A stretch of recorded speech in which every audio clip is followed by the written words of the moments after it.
जगत के रंग क्या देखूं, तेरा दीदार काफी है।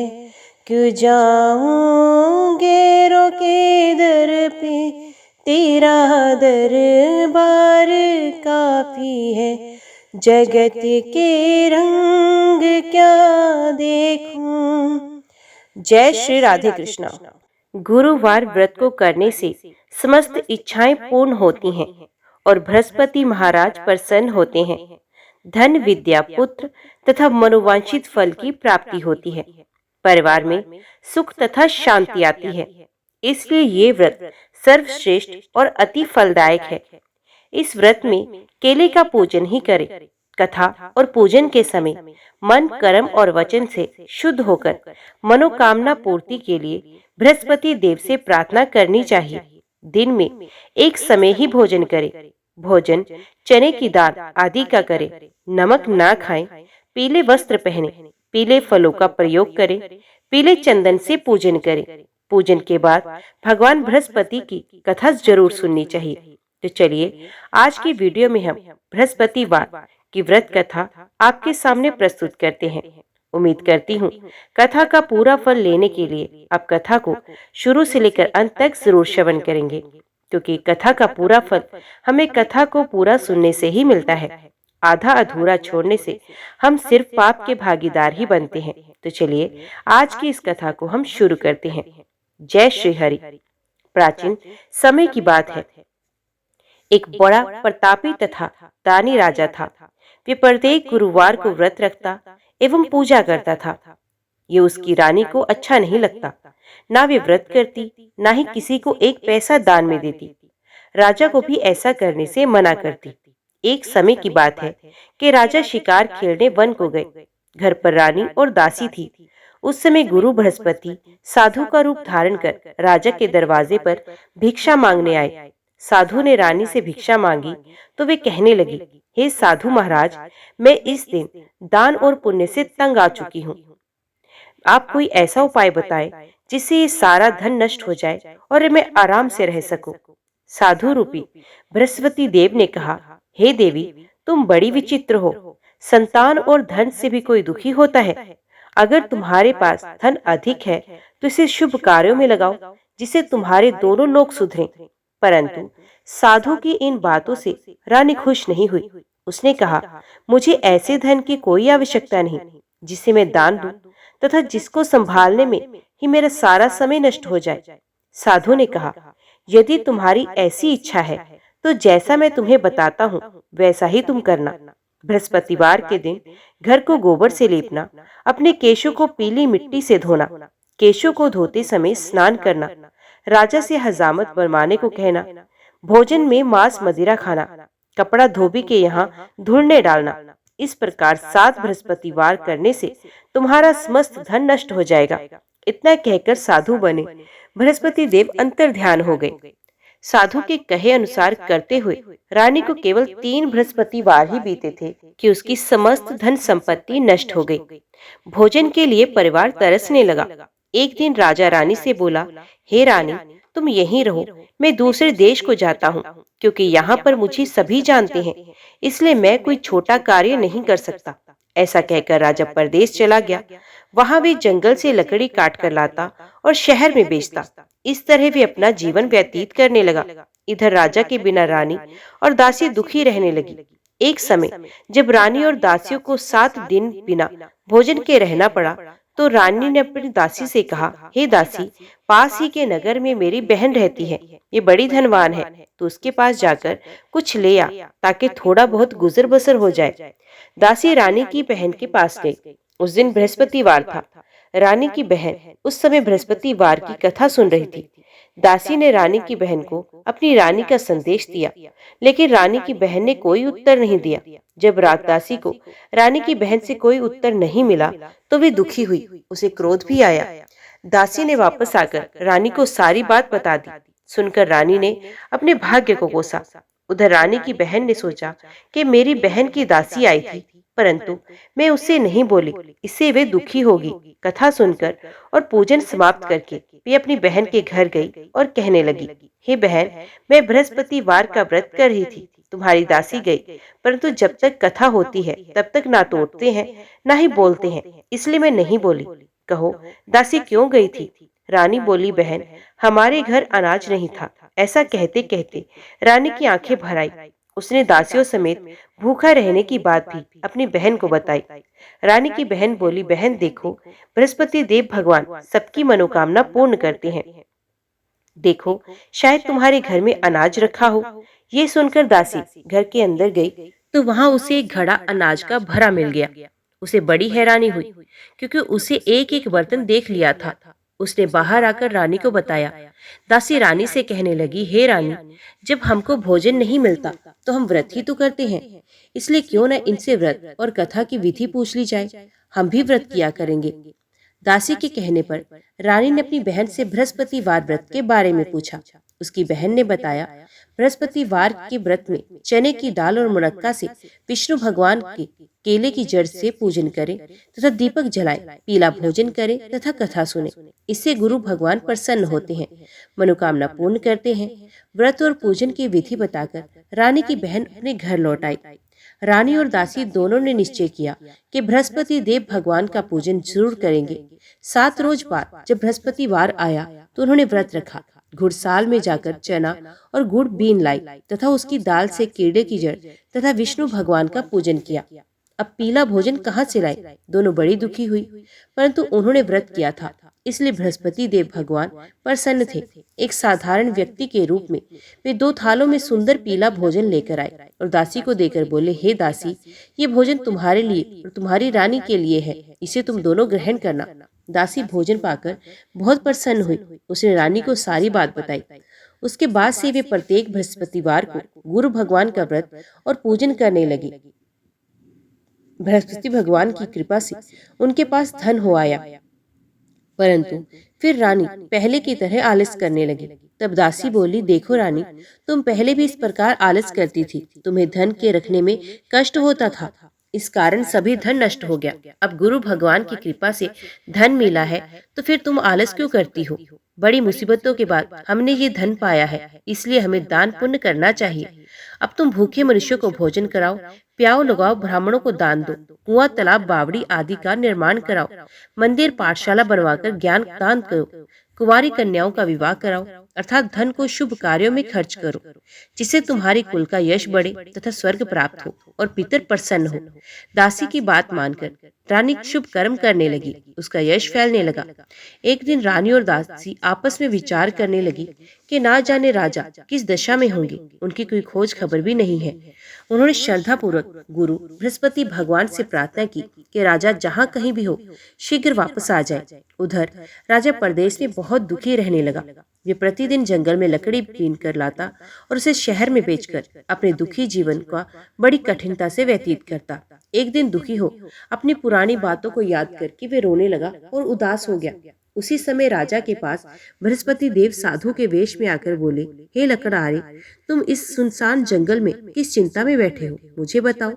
ये सुनकर राजा के नेत्रों में जल भर आया। साधु की वंदना कर राजा ने अपनी संपूर्ण कहानी सुनाई। महात्मा दयालु होते हैं। वे राजा से बोले, हे राजा, तुम्हारी पत्नी ने बृहस्पति देव के प्रति अपराध किया था, जिसके कारण तुम्हारी ये दशा हुई। अब तुम चिंता मत करो, भगवान तुम्हें पहले से अधिक धन देंगे। देखो, तुम्हारी पत्नी ने बृहस्पतिवार का व्रत प्रारंभ कर दिया है। अब तुम भी बृहस्पतिवार का व्रत करके चने की दाल व गुड़ जल के लोटे में डालकर केले का पूजन करो, फिर कथा कहो या सुनो। भगवान तुम्हारी सब मनोकामना पूर्ण करेंगे। साधु की बात सुनकर राजा बोला, हे प्रभु, लकड़ी बेचकर तो इतना पैसा भी नहीं आता जिससे भोजन के पश्चात कुछ बचा सकूं।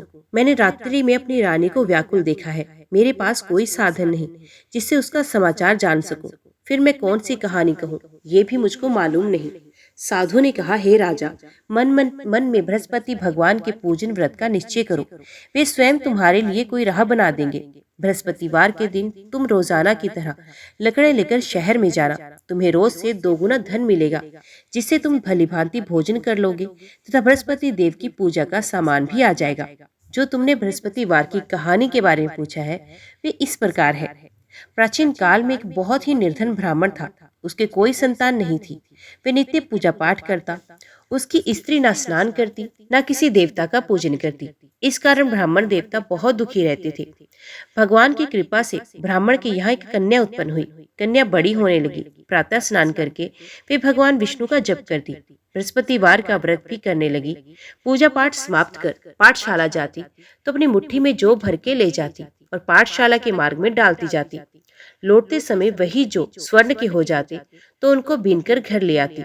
एक दिन वे बालिका सूप में उन सोने के जौ को फटक कर साफ कर रही थी कि तभी उसकी माँ ने देख लिया और कहा कि हे बेटी, सोने के जौ को फटकने के लिए सोने का सूप भी तो होना चाहिए। दूसरे दिन गुरुवार था। कन्या ने व्रत रखा और बृहस्पति देव से सोने का सूप देने की प्रार्थना की। बृहस्पति देव ने उसकी प्रार्थना स्वीकार की। रोजाना की तरह वे कन्या जो फैलाती हुई पाठशाला गई। पाठशाला से लौटकर जब वे जौन बीन रही थी तो बृहस्पति देव की कृपा से उसे सोने का सूप मिला। उसे वे घर ले आई और उसे जौ साफ करने लगी, परंतु उसकी माँ का वही ढंग रहा। एक दिन की बात है। कन्या सोने के सूप में जब जौ साफ कर रही थी, उस समय उस नगर का राजकुमार वहां से निकला। कन्या के रूप और कार्य को देखकर वे उस पर मोहित हो गया। राजमहल आकर वे भोजन तथा जल त्याग कर उदास होकर लेट गया। राजा को जब राजकुमार द्वारा अन्न जल त्यागने का समाचार ज्ञात हुआ तो अपने मंत्रियों के साथ वे अपने पुत्र के पास गया और कारण पूछा। राजकुमार ने राजराज को उस लड़की के घर का पता भी बताया। मंत्री उस लड़की के घर गया। मंत्री ने ब्राह्मण के समक्ष राजा की ओर से निवेदन किया। कुछ ही दिन बाद ब्राह्मण की कन्या का विवाह राजकुमार के साथ संपन्न हो गया। कन्या के घर से जाते ही ब्राह्मण के घर में पहले की भांति गरीबी का निवास हो गया। एक दिन दुखी होकर ब्राह्मण अपनी पुत्री से मिलने गए। बेटी ने पिता की अवस्था को देखा और अपनी माँ का हाल पूछा। ब्राह्मण ने सभी हाल कह सुनाया। कन्या ने बहुत सा धन देकर अपने पिता को विदा किया, लेकिन कुछ दिन बाद वे फिर वही हाल हो गया। ब्राह्मण फिर अपनी कन्या के यहाँ गया और सभी हाल कहा तो पुत्री बोली, हे पिताजी, आप माताजी को यहाँ ले आओ, मैं उन्हें वे विधि बताऊंगी जिससे गरीबी दूर हो जाएगी। ब्राह्मण देवता अपनी स्त्री को साथ लेकर अपनी पुत्री के पास राजमहल पहुंचे तो पुत्री अपनी माँ को समझाने लगी, हे माँ, तुम प्रातः काल स्नान आदि करके विष्णु भगवान का पूजन करो तो सब दरिद्रता दूर हो जाएगी। परंतु उसकी माँ ने उसकी एक भी बात नहीं मानी।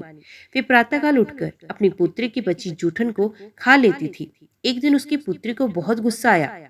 उसने अपनी माँ को एक कोठरी में बंद कर दिया। प्रातः उसे स्नान आदि करा के पूजा पाठ करवाया तो उसकी माँ की बुद्धि ठीक हो गई। इसके बाद वे नियम से पूजा पाठ करने लगी और प्रत्येक बृहस्पतिवार को व्रत करने लगी। इस व्रत के प्रभाव से मृत्यु के बाद वे स्वर्ग को गई।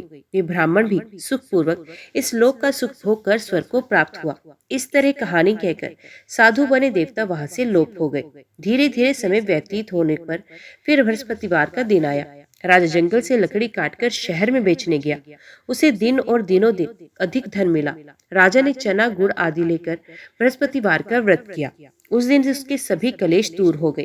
परंतु जब अगले गुरुवार का दिन आया तो वे बृहस्पतिवार का व्रत करना भूल गया। इस कारण बृहस्पति भगवान नाराज हो गए।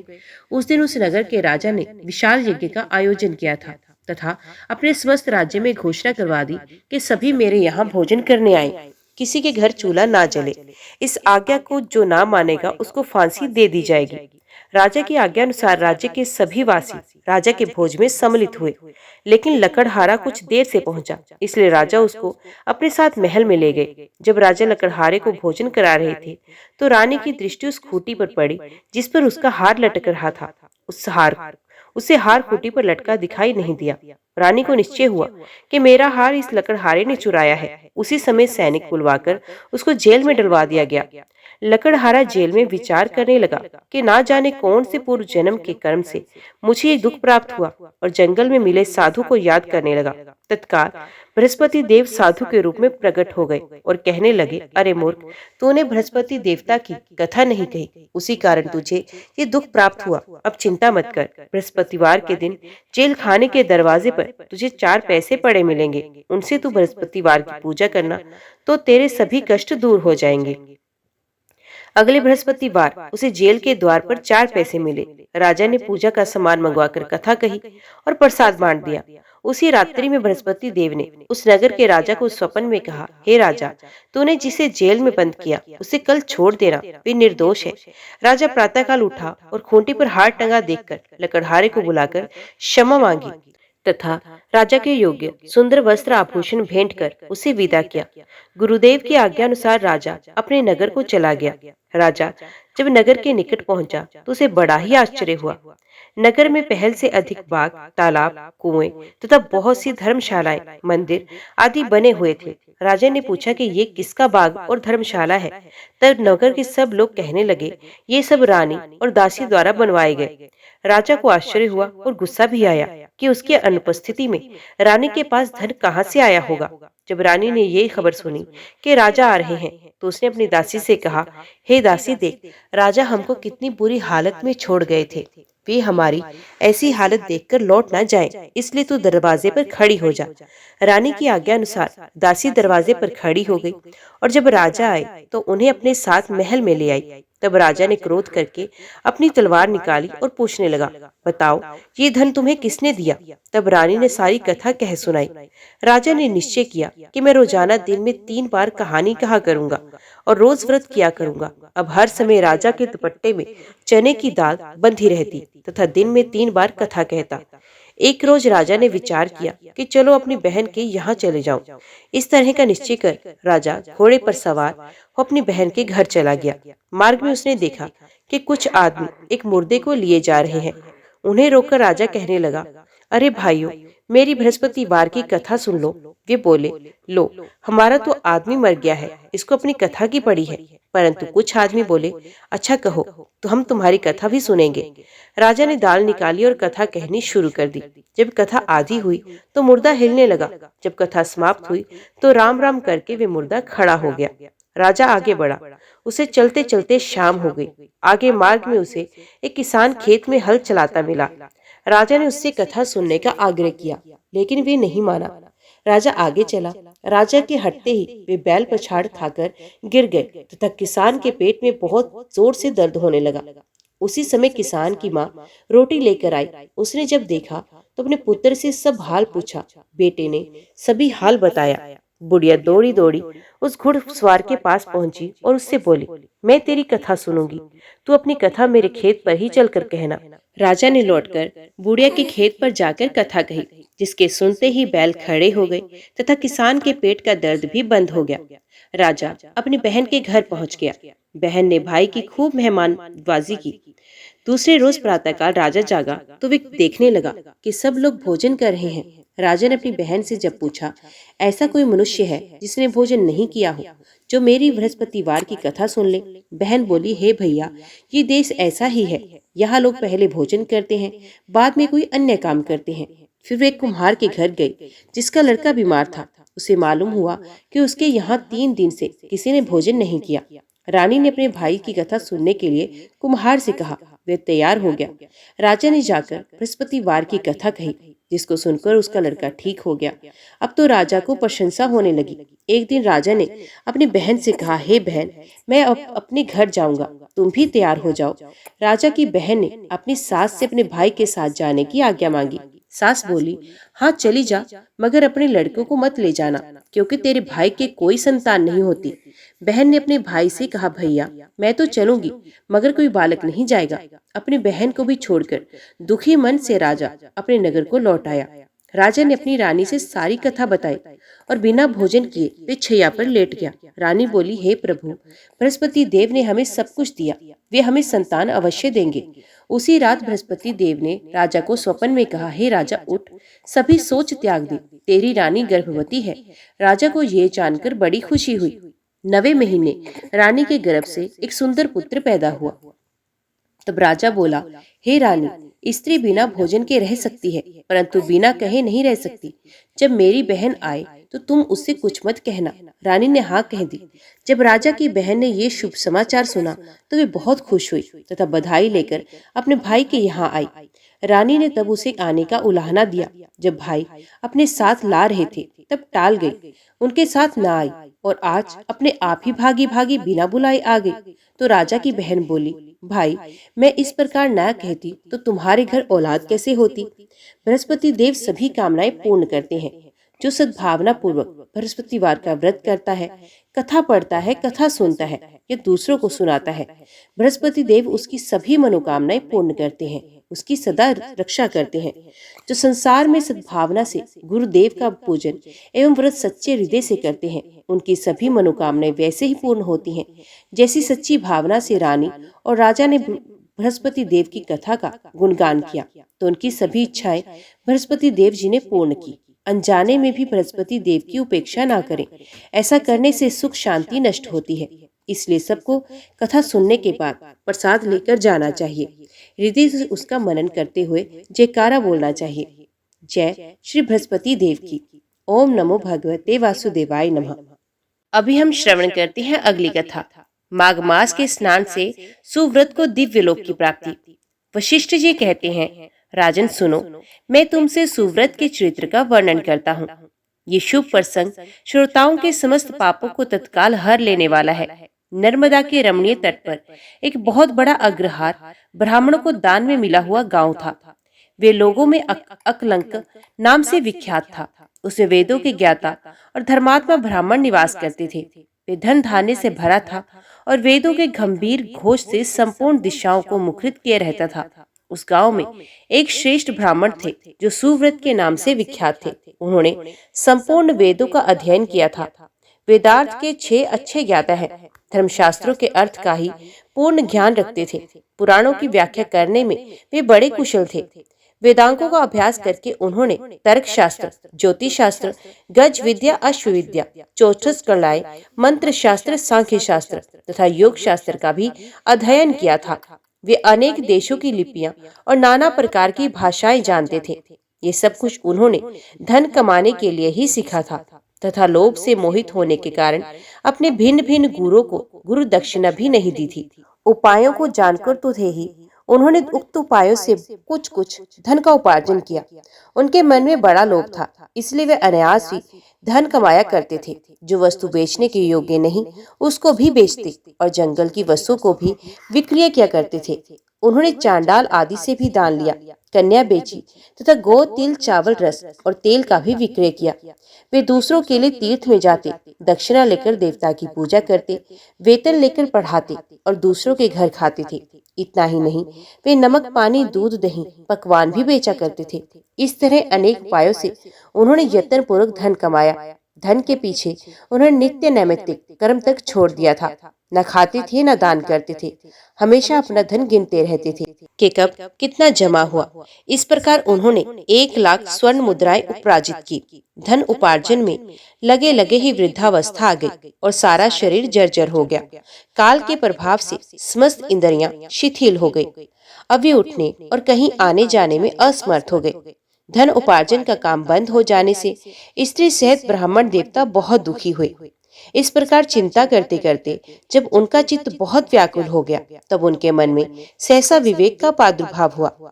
सुव्रत अपने आप कहने लगे, मैंने नीच प्रतिग्रह से नहीं बेचने योग्य वस्तु के बेचने तथा तपस्या आदि का भी विक्रय करने से ये धन जमा किया है, फिर भी मुझे शांति नहीं मिली।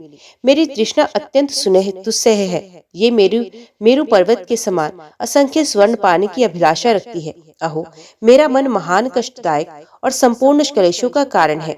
सब कामनाओं को पाकर भी ये फिर दूसरी नवीन कामनाओं को प्राप्त करना चाहता है। बूढ़े होने पर सर के बाल पक जाते हैं, दांत टूट जाते हैं, आंख और कानों की शक्ति भी क्षीण हो जाती है, किंतु एक तृष्णा ही ऐसी है जो उस समय भी नित्य तरुण रहती है। जिसके मन में कष्टदायिनी आशा मौजूद है, वे विद्वान होकर भी अज्ञानी है, अशांत है, क्रोधी है और बुद्धिमान होकर भी अत्यंत मूर्ख है। आशा मनुष्य को नष्ट करने वाली है, उसे अग्नि के समान जानना चाहिए। अतः जो विद्वान सनातन पद को प्राप्त करना चाहता हो, वे आशा का परित्याग कर दे। बल, तेज, यश, विद्या, सम्मान, शास्त्र ज्ञान तथा उत्तम कुल में जन्म, इन सबको आशा शीघ्र ही नष्ट कर देती है। मैंने भी इसी प्रकार बहुत कलेश उठाकर ये धन कमाया है। वृद्धावस्था ने मेरे शरीर को भी गला दिया और सारा बल भी हर लिया। अब से मैं श्रद्धा पूर्वक परलोक सुधारने के लिए प्रयत्न करूंगा। ऐसा निश्चय करके ब्राह्मण देवता जब धर्म के मार्ग पर चलने के लिए उत्सुक हुए, उसी दिन रात में कुछ चोर उनके घर में घुस आए। आधी रात का समय था। आतताई चोरों ने ब्राह्मण को खूब कसकर बांध दिया और सारा धन लेकर चंपत हो गए। चोरों के द्वारा धन छीन जाने पर ब्राह्मण अत्यंत दारुण विलाप करने लगा। हाय, मेरा धन कमाना धर्म भोग अथवा मोक्ष किसी भी काम में नहीं आया। ना तो मैंने उसे भोगा, ना ही दान ही किया, फिर किस लिए धन का उपार्जन किया। हाय हाय, मैंने अपने आत्मा को धोखे में डालकर ये क्या किया। सब जगह से दान लिया और मदिरा का पान भी किया। पहले तो एक ही गो का प्रतिग्रह नहीं लेना चाहिए। यदि एक को ले लिया तो दूसरी का प्रतिग्रह लेना कदापि उचित नहीं। उस गो को भी यदि बेच दिया जाए तो वे 7 पीढ़ियों का दग्ध कर देती है। इस बात को जानते हुए भी मैंने लोभवश ऐसे ऐसे पाप किए हैं। धन कमाने के लिए जोश में मैंने एक दिन भी एकाग्रचित होकर अच्छी तरह संध्या उपासना नहीं की। ध्यान रहित या ध्यान सहित प्राणायाम भी नहीं किया। 3 बार जल पीकर और 2 बार ओठ पोंछकर भली भांति आचमन नहीं किया। उतावली छोड़कर हाथ में कुश की पवित्री लेकर मैंने कभी गायत्री मंत्र का वाचिक उपांशु अथवा मानस जप भी नहीं किया। जीवों का बंधन छुड़ाने वाले महादेव जी की आराधना नहीं की। जो मंत्र पढ़कर अथवा बिना मंत्र के शिवलिंग के ऊपर एक पत्ता जब फूल डाल देता है, उसकी करोड़ों पीढ़ियों का उद्धार हो जाता है। किंतु कभी मैंने ऐसा भी नहीं किया। संपूर्ण पापों का नाश करने वाले भगवान विष्णु को कभी संतुष्ट नहीं किया। 5 प्रकार की हत्याओं के पाप शांत करने वाले पंच यज्ञों का अनुष्ठान नहीं किया। स्वर्गलोक की प्राप्ति कराने वाले अतिथि के सत्कार से भी वंचित रहा। सन्यासी का सत्कार करके उसे अन्न की भिक्षा नहीं दी। ब्रह्मचारी को विधि पूर्वक अतिथि के योग्य भोजन नहीं दिया। मैंने ब्राह्मणों को भांति भांति के सुंदर एवं महीन वस्त्र नहीं अर्पण किए। सब पापों का नाश करने के लिए प्रज्वलित अग्नि में घी से भीगे हुए मंत्रपूत तिल को हवन नहीं किया। श्री सुकर, पाप मानी ऋचा, मंडल ब्राह्मण, पुरुष सुकर, परम पवित्र शत्रुद्र मंत्र का जप नहीं किया। पीपल के वृक्ष का सेवन नहीं किया। अर्क त्रयोदशी का व्रत नहीं किया। वे भी यदि रात को अथवा शुक्रवार के दिन पड़े तो तत्काल सब पापों को हरने वाली है, किंतु मैंने उसकी भी उपेक्षा की। ठंडी छाया वाले सघन वृक्ष का पौधा नहीं लगाया। सुंदर शैया मुलायम गद्दे का दान नहीं किया। पंखा, छतरी, पान तथा मुख को सुगंधित करने वाली और कोई वस्तु भी ब्राह्मणों को दान नहीं दी। नित्य श्राद्ध, भूति बलि तथा अतिथि पूजा भी नहीं की। उपर्युक्त उत्तम वस्तुओं का जो लोग दान करते हैं, वे पुण्य के भागी मनुष्य यमलोक में यमराज को, यमदूतों को और यमलोक की यातनाओं को नहीं देखते। किंतु मैंने ये भी नहीं किया। गौ को ग्रास नहीं दिया। उनके शरीर को कभी नहीं खुजलाया। कीचड़ में फंसी गौ को, जो गोलोक में सुख देने वाली है, मैंने कभी नहीं निकाला। याचकों को उनकी मुहमांगी वस्तुएं देकर कभी संतुष्ट नहीं किया। भगवान विष्णु की पूजा के लिए कभी तुलसी का वृक्ष नहीं लगाया। शालिग्राम शिला के तीर्थभूत चरणामृत को ना तो कभी पिया, न मस्तक पर लगाया। एक भी पुण्य में एकादशी तिथि को उपवास नहीं किया। शिवलोक प्रदान करने वाली शिवरात्रि का भी व्रत नहीं किया। वेद, शास्त्र, धन, स्त्री, पुत्र, खेत और अटारी आदि वस्तुएं इस लोक से जाते समय मेरे साथ नहीं जाएंगी। अब तो मैं बिल्कुल असमर्थ हो गया, अतः कोई उद्योग भी नहीं कर सकूंगा। क्या करूं, कहाँ जाऊं? हाय, मुझ पर बड़ा भारी कष्ट आ पड़ा। मेरे पास परलोक का राह खर्च भी नहीं है। इस प्रकार व्याकुलचित होकर सुव्रत ने मन ही मन विचार किया। ओह, मेरी समझ में आ गया। मैं धन कमाने के लिए उत्तम दिन काशीपुरी को जा रहा हूँ। मार्ग में भगीरथी गंगा के तट पर मुझे कुछ ब्राह्मण दिखाई दिए, जो वेदों के पारगामी विद्वान थे। वे प्रातः काल माघ स्नान कर बैठे थे। वहाँ किसी पौराणिक विद्वान ने उस समय ये आधा श्लोक कहा था। माघ मास में शीतल जल के भीतर डुबकी लगाने वाले मनुष्य पाप मुक्त हो स्वर्ग लोक में जाते हैं। पुराणों में मैंने इस श्लोक को सुना है। यह बहुत ही प्रमाणिक है। अतः इसके अनुसार मुझे माघ का स्नान करना ही चाहिए। मन ही मन ऐसा निश्चय करके सुव्रत ने अपने मन को सुस्थिर किया और 9 दिनों तक नर्मदा के जल में माघ मास का स्नान किया। उसके बाद स्नान करने की भी शक्ति नहीं रह गई। वे 10वें दिन किसी तरह नर्मदा जी में गए और विधि पूर्वक स्नान करके तट पर आए। उस समय शीत से पीड़ित होकर उन्होंने प्राण त्याग दिए। उसी समय मेरुगिरी के समान तेजस्वी विमान आया और माघ स्नान के प्रभाव से सुव्रत उस पर आरूढ़ हो स्वर्गलोक को चले गए। वहां एक मनवंतर तक निवास करके वे पुण्य इस पृथ्वी पर ब्राह्मण हुए। फिर प्रयाग में माघ स्नान करके उन्होंने ब्रह्मलोक को प्राप्त किया। ओम नमो भगवते वासुदेवाय नमः। आज की वीडियो में इतना ही। उम्मीद करती हूँ वीडियो आपको पसंद आई होगी। वीडियो पसंद आई हो तो वीडियो को लाइक और चैनल को सब्सक्राइब जरूर कीजिएगा। जय श्री हरि लिखकर कमेंट बॉक्स में अपनी हाजिरी और अपने सुझाव देना ना भूलिएगा। तो मिलती हैं अगली कथा अगली वीडियो के साथ। तब तक के लिए देखते व सुनते रहिए। जय मां कंजक, जय माता दी।